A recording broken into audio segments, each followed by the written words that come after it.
Hello, everyone, and welcome to the Stephen King Cast, one man's musings on the works of Stephen King. Once I reviewed each of his works in the chronological order of publication, but Ka is a wheel, it all goes round again, and here I am once more on a new phase of the journey to examine each of the endings of the works of Stephen King, to determine whether or not King deserves his reputation for having an inability to successfully land his endings. The focus of the podcast will be to examine the climax, the falling action, and the resolution of the endings to each of his novels and break it down by character, themes, conflict, and plot to determine whether or not it meets the criteria of being an objectively good ending. I will also weigh in on whether or not I happen to like the ending. And today I am here to discuss the ending to Dolores Claiborne. But first, I want to read some emails from the constant listeners out there. So up first, we got Brooke, who writes, "Dear Constant Podcaster, I've been listening to your show since about May 2020, and I've been going back through all the older episodes of the novels and your reviews and discussing that thoroughly discuss endings and actually the longer ones about the entire book. I really enjoy it. I'd never written in before. I'm definitely a Dark Tower junkie. I started reading King in second grade, circa 1987. I clearly remember a box set my mother got me for Christmas containing Cujo, Firestarter, and Salem's Lot. Second grade. I still have that original copy of Salem's Lot, weathered as it may be. Anywho, I digress. I'm writing, and because you did mention in the podcast, I was just listening to talking about the Wastelands, that next week you plan to discuss Needful Things. When I think of my favorite Stephen King novel, Needful Things is not even one that jumps immediately to mind, but when you bring it up and I think about my entire feelings and memory and nostalgia of this title just overwhelms me. The sad story behind Sheriff Pangborn and the love story with Patricia and how well Aunt Evie's character is fleshed out without her even being a main character. I probably have not read this novel in at least 5 years, but all the memories just came flooding back and it's such a fantastic read.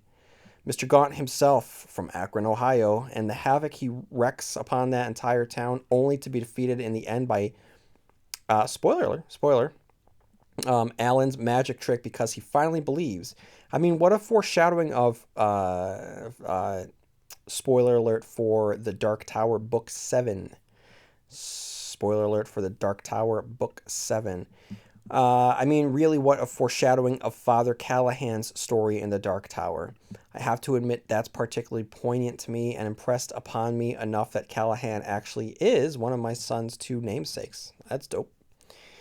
It might not be his most widely known and definitely not one of his better film adaptations, but the tale itself is just so wide and deep and really addresses virtually every human emotion. I can't wait to hear your review on it, both the entire story and the one that focuses just on the ending and whether it's sufficient. I imagine the main purpose of the email is just let you know that there are people out here listening to you and that are really enjoying all of your efforts and that you are appreciated. Best, Brooke. Thank you, Brooke. That was really sweet. Thank you so much for writing. I really appreciate it. And I hope that you liked the Needful Things episodes. And then we have Cosmo, longtime listener Cosmo writes, "Hey, CR. Your name is even more officially out in the open, but you'll always be CR to me. I've been wanting to write you again for some time, but haven't known what to say. Until tonight, I want to reiterate right here and now how much I love you and what you've done with the Stephen King cast. I've been steadfast to my completion of the works of King in chronological order and just finished 1993's Nightmare and Dreamscapes. Honestly, I was a little bit underwhelmed by it on the whole, with the exceptions of a few absolutely stellar stories, but I'll get to that a little later. What great more food for thought you have treated us with your new mission to explore the endings of King's novels. Absolutely brilliant. Let's keep proving King's work as valid literature! Exclamation point. I think his purported inability to end a novel is one of the main arguments people have against the guy. I literally just shook my head. So thanks for that. What a delight it was to find you on Why We Cover King panel on the Losers Club podcast. So excited for you to have been a part of that and kind of concretize your place as one of the foremost King scholars. That is very sweet, Cosmo, but I can't accept a compliment that high. I do appreciate it though. I know those are big, perhaps even inflated words, but at the risk of coming off as pompous, they are sincere, and I feel like you've proven said worth over the last 6 years. Thank you again. Happy podcasting anniversary, by the way. It was. This year was my sixth anniversary of launching this bad boy. Cosmo writes, so all of that said, on the Nightmares and Dreamscapes, like I said, on the whole, this collection didn't do it for me. Yet, for the most part, I've lined up with your analysis and preference in this book. But where we diverged in the preference was with one of my favorite stories, Sneakers. I found it to be a tight, moody, scary little ghost story. You argued that it wasn't clear what we, as an audience, were supposed to take away from this story. The aspect of repressed homosexuality was blatant, yes, but moreover, what I thought the brighter gem embedded in the story was the idea of acquainting oneself with one's demons so they can be better used and not compromising to one's career slash occupation slash vocation. John Tell doesn't wallow in disillusionment. In fact, once he discovers the truth of Sneaker's murder, there is empowering quality he embodies, confronting Paul Jannings and marching out of a good job in favor of maintaining his own integrity. Ambiguity is used with King's finesse in the instance of the ending to this tale. Anyway, I wanted to share some thoughts on this entry, the other stories that stood out to me from the collection: Dolan's Cadillac, The End of the Whole Mess, The Moving Finger, My Pretty Pony, The Fifth Quarter, The Night Flyer, and Popsy. I've been finally getting around to Thomas Harris's Hannibal Lecter novels. I read Red Dragon in June and loved it, and will be reading The Silence of the Lambs this month. I know you're busy with analyzing the endings of King's work right now, but I would love to hear your analyses on Harris's original Lecter trilogy. Anyway, I hope you and yours are well. Long days and pleasant nights, Cosmo. Cosmo, thank you for all the support throughout the years. Thank you for writing in, and thank you for listening to the Losers Club episode that I was on back in early August. So anyone that didn't listen to the last episode, which was the first episode that I had recorded since that special crossover episode, please go on over to the Loser Club feed and subscribe. They do good work over there, and I was fortunate enough to be invited over there to talk about King and how much we all love King. And so it was a fun couple hours of my life, and I think that you'll all enjoy this very special crossover episode. And then we have Karen, who writes, last year, after creating a summer kitchen for preserving my garden tools, I decided I wanted to listen to Audible books to help it make the work go faster. I was thinking that a favorite Stephen King book that I've already read might help me get into listening to books more easily, so turned to Podcast Addict, how I listen to podcasts, and couldn't find books that way. I'm still learning a lot about modern technology, but I did find stephenkingcast. I enjoy listening to you as you review the books, but when you read passages, I am taken right back into the first or latest time I've read the book. You reminded me why I love to read Stephen King, because he's a damned good author and has a way with words that make the stories real, even when they are way out there. Remember the first time I noticed background noise in the podcast? I thought it was intentionally added to increase the suspense, as it was almost a heartbeat, almost heavy breathing. I couldn't exactly decide, but it was making the tale you were recounting even more intense. Then I heard a snuffle and realized it was one of your dogs snoring. I had 3 old Dachshunds at the time, and I'm very familiar with that sound. They went to doggy heaven last fall. I'm so sorry. It's the worst. I hate it, and I'm sorry. But hearing your dogs snore and scolding them for getting into things, etc., takes me back to the good times. So thank you for that. I'm listening to the podcast in order, but have to admit that I skip over the ones that were not my favorite books. Carrie was too familiar. I was one of the unpopular kids in school, mainly due to my mom's weird religion. Salem's Lot suffered from being compared to Bram Stoker's Dracula, though I have to admit reading both as a teenager and still having that purist attitude of the young. I should go back and give it another try. I've listened to some of the Dark Tower episodes, but since the series was not my favorite, I don't listen to them anymore. I read more for the entertainment than the analysis of where the books fit into the King universe. While I enjoy some of the cross-references, I don't like having to think about how it all fits together. Okay, spoiler alert for the last 3 Dark Tower books, Wolves of the Kala, Song of Susanna, and The Dark Tower. See, guys, I'm getting better at this, at dropping those spoiler alerts. Okay. So Karen writes, so yesterday, in whichever episode it was where another listener said that there was the possibility of Stephen King rewriting some of the series and leaving his own involvement out of it, I really perked up at that. I don't normally like revised / re-released works, but the ending of The Dark Tower, I'd be happy to give it a try. I'm going to interject.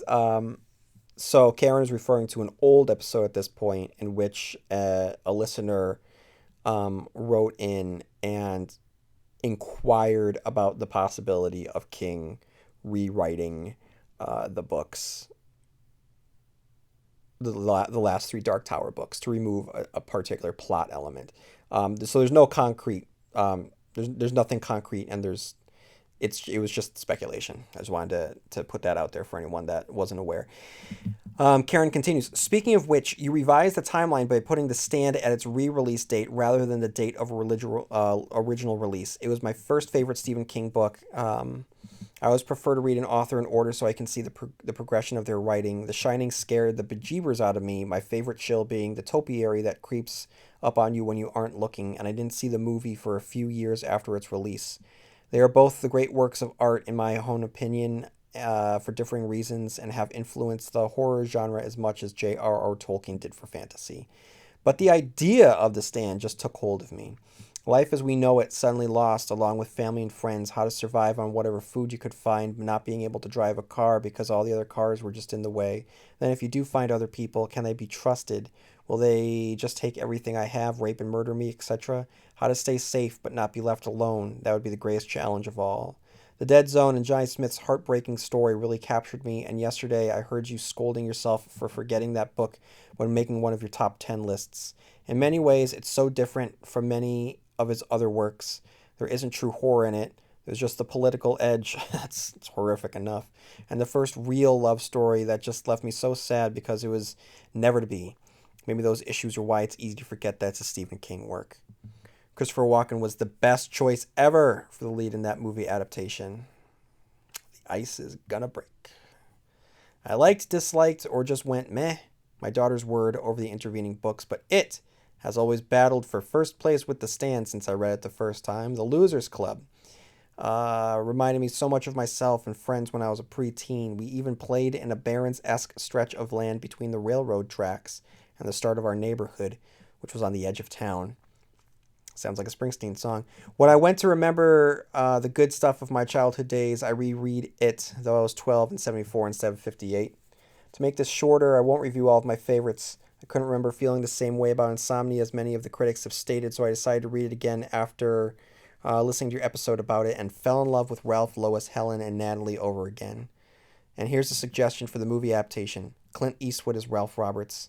I know Stephen King imagined him as Roland, but that role has been eclipsed by Idris Elba now that Mr. Eastwood is older, and I reread Insomnia and was reminded that Ralph had been a tall, thin man. I think he'd be an excellent fit, especially when thinking of Gran Torino and how Walt sacrificed himself. Okay. I guess that's a spoiler alert for Gran Torino, which I've never seen, and how Walt sacrificed himself to avenge the attack on Sue. Um, I'm going to interject. Next week, I'll be talking about Insomnia again. And between this episode and next week, I'm probably going to just re-release my review of Insomnia because it came out this month back in, what was it, 95? 94? Regardless, we're up to an anniversary. And I just wanted I'll share my original thoughts on Insomnia because I love that book. And then Karen writes, I realized I missed Joyland Revival and Sleeping Beauties, and in reviewing the official Stephen King website, found that he has a new book. Later, I don't intend on even trying The Colorado Kid due to Stephen King's dislike of it. I do have to ask, why haven't you included the Bachman books in your reviews? I have. I dedicated a entire episode to just the Bachman books, with the exception of one.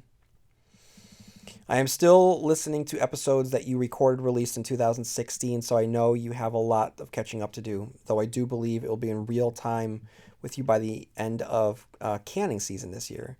I do listen at other times when making soap or cheese or in the midst of a big cooking project. Yep, I'm one of those people. Will be a huge resource if The Stand ever happens for real.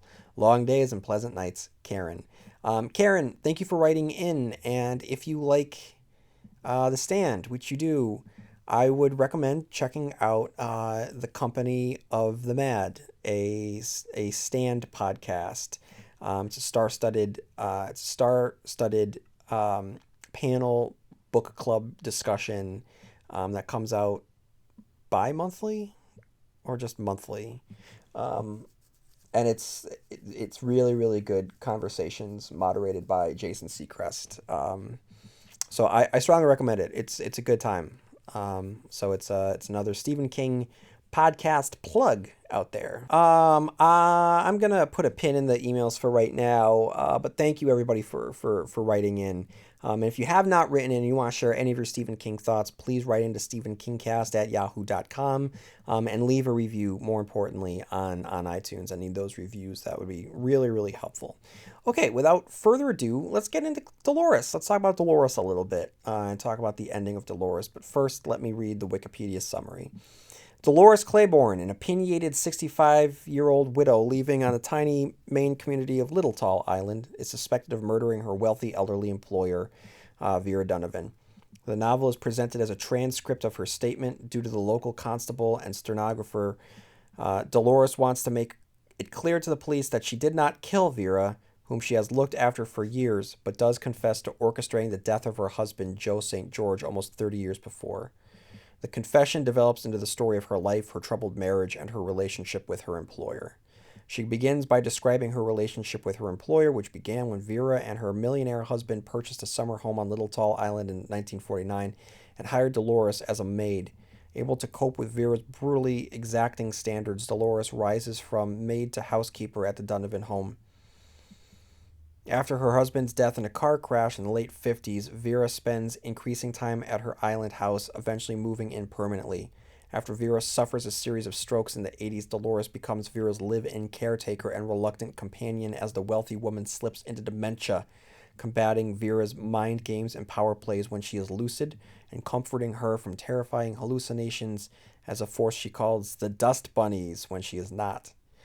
Dolores further reveals that the time she began working for Vera, her marriage to Joe St. George was already showing signs of distress due to Joe's drinking and his penchant for verbal and physical abuse. Their problems come to a head one night in 1960 when Joe viciously hits Dolores in the small of her back with a piece of stove wood over a perceived slight. In retaliation, Dolores smashes a ceramic cream pot over his head and threatens him with a hatchet, swearing she will kill him if he ever strikes her again. This confrontation is witnessed by their teenage daughter Selena, who does not realize that her mother was acting in self-defense. Joe stops beating Dolores, though she allows him to let the island community believe he continues to do so in an effort to save face, but leads to a rift between mother and daughter. In 1962, Dolores notices that Selena has become increasingly withdrawn, frightened, and unsociable. After speculating that she has met a boy or become involved in drugs, Dolores finally confronts her daughter as they return home on the island ferry. She explains the truth of the hatchet incident, which Joe has used to gain sympathy with his daughter, and Selena unwillingly confesses that her father has molested her. A hysterical Selena nearly jumps off the side of the ferry, but Dolores prevents her and comforts her, vowing to protect her. That night, she considers murdering Joe on the spot, describing the urge to kill him as the opening of an inside eye. Instead, she confronts him, promising to have him arrested if he ever touches Selena again. Dolores resolves to protect her children by leaving Joe. When she attempts to withdraw her children's savings accounts to fund their escape, she discovers Joe has stolen everything she has saved. In despair, she breaks down crying at work, forcing her to confide her troubles in Vera. An unusually sympathetic Vera reveals that she has had some sort of experience with Dolores' inside eye and casually remarks that men like Joe often die in accidents, leaving their wives everything. As she departs, she implies that she arranged the car crash that killed her husband and advises Dolores that sometimes an accident can be an unhappy woman's best friend. Dolores begins plotting Joe's death but does not find an opportunity to put her plan into action until the summer of '63. Vera becomes obsessed with the total solar eclipse. Total solar eclipse. It's the rural juror of Stephen King stories. That will be visible from the island, convinced that the event will convince her estranged children to visit her. She plans a massive viewing party on the island ferry. Knowing that the island will be mostly empty as a result, Dolores ensures Selena is sent to camp and her sons Joe Jr. and Pete are sent on a trip to visit family, and marks the location of a dried up stone well and a patch of brambles on the edge of their property. When it becomes clear her children will not be joining her, Vera becomes despondent and lashes out at her hired help, calming only after Dolores confronts her over the unjust firing of one of the maids. On the day of the eclipse, Dolores buys Joe a bottle of fine scotch and makes him a sandwich, getting him drunk and comfortable. Then they share a moment of physical affection for the first time in many years. After the eclipse begins, Dolores has a vision of a young girl in the path of the eclipse who is at the same moment being sexually abused by her father. Reminded of what she has set out to do, she deliberately enrages Joe by claiming she has recovered the money he had stolen and provokes him into attacking her. She flees into the brambles, leading Joe to the well and tricking him into stepping on the rotted boards that cover it. The planks break and he falls into the well but is not instantly killed. He calls out for help for some time before eventually falling unconscious. Dolores returns to the house and falls asleep, but has a nightmare and forces herself to go outside to check out the well. She arrives to discover that Joe has regained consciousness and has managed to nearly climb out of the well, grabbing at Dolores and attempting to pull her in with him. She finally kills him by hitting him in the face with a rock and falls back into the well. Dolores reports Joe missing and his body is found after several days of searching. Dolores is suspected of killing her husband, but Joe's death is ruled as an accident despite the suspicions of the local coroner and the rumor mill of Little Tall Island. Dolores is free of Joe, but her actions damage her relationship with Selena, who suspects that her mother killed her father.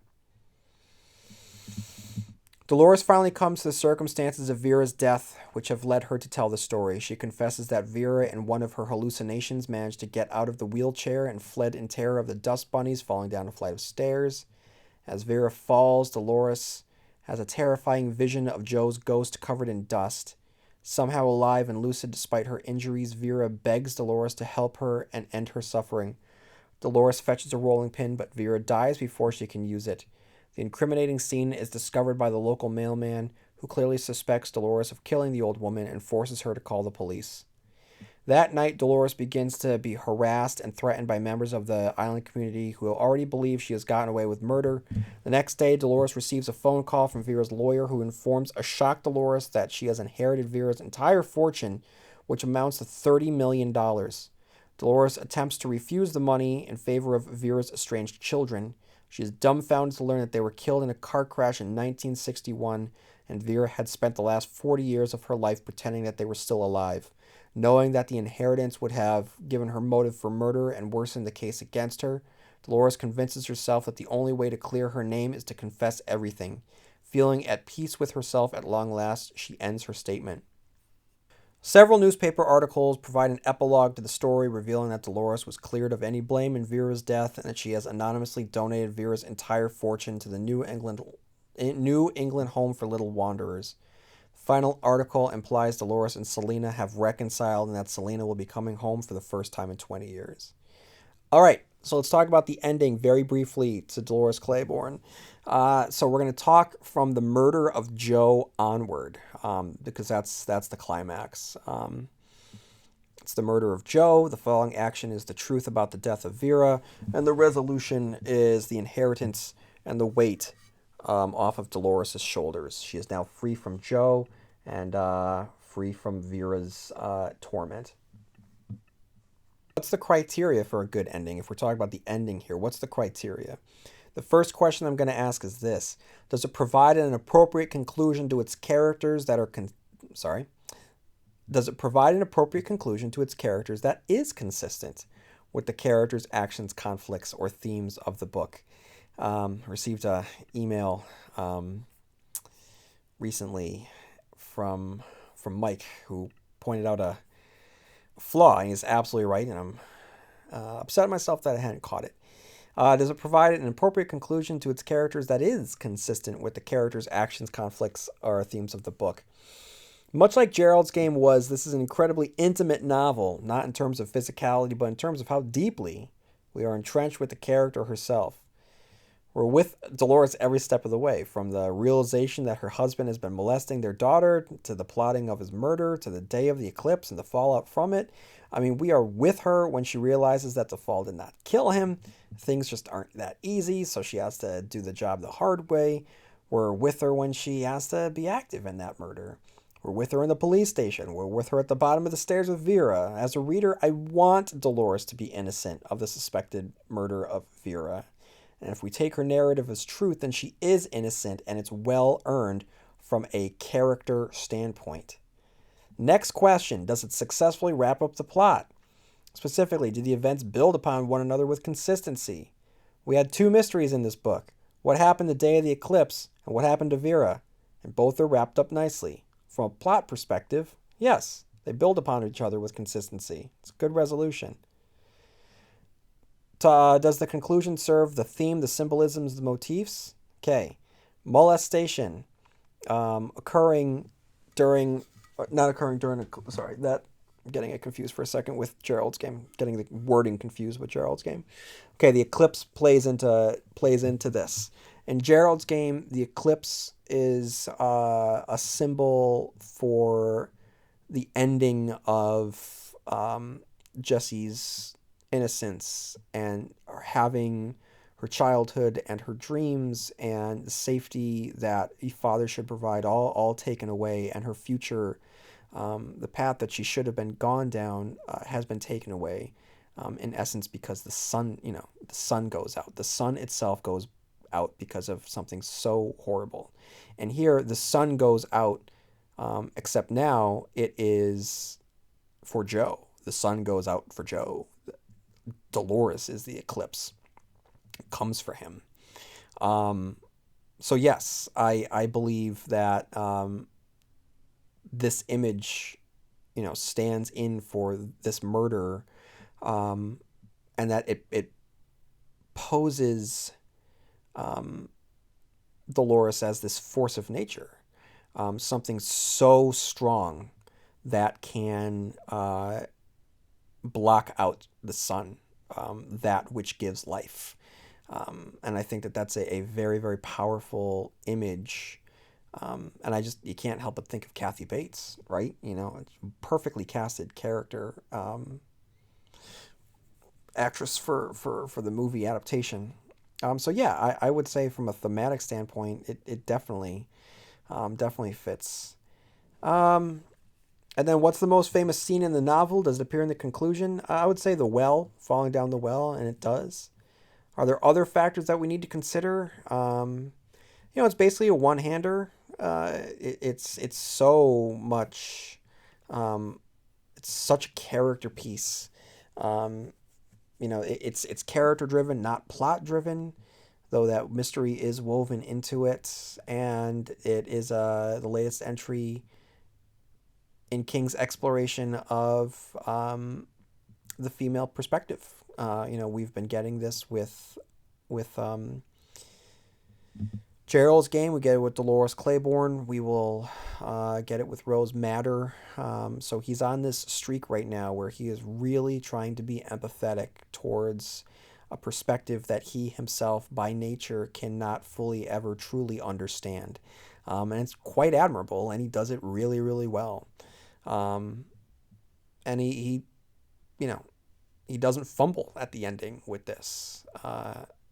He has presented Dolores as a wife and a mother and a woman and an employee and a friend and a force of nature, someone who is subservient in some ways, but is very commanding and powerful in other ways. She is a fully realized, three-dimensional, nuanced, take no shit, tell it like it is kind of person. She's a great character, and you really root for her, and that ending pays off for her. So two questions I'm going to ask myself is, one, do I like the ending? Yes, I do. And based on everything that I just discussed, I think that we objectively can agree that it is a good ending, which brings our tallies at 22 out of 22 endings are ones that I happen to like, and 20 out of 22 endings happen to be good. So we're, after analyzing 22 endings of the works of Stephen King, guys, I think he's got the goods. I think he knows how to end his books. Next week, we'll be talking about Insomnia, a book that I happen to absolutely adore. I love Insomnia. I can't wait to talk about the ending of Insomnia. So let's stick around to see if it's a good ending. In the meantime, write into stephenkingcast@yahoo.com if you have any thoughts, and leave a review on iTunes to help this podcaster out. In the meantime, may you have long days and pleasant nights, and I will see you here next week where MOON spells Stephen King Cast.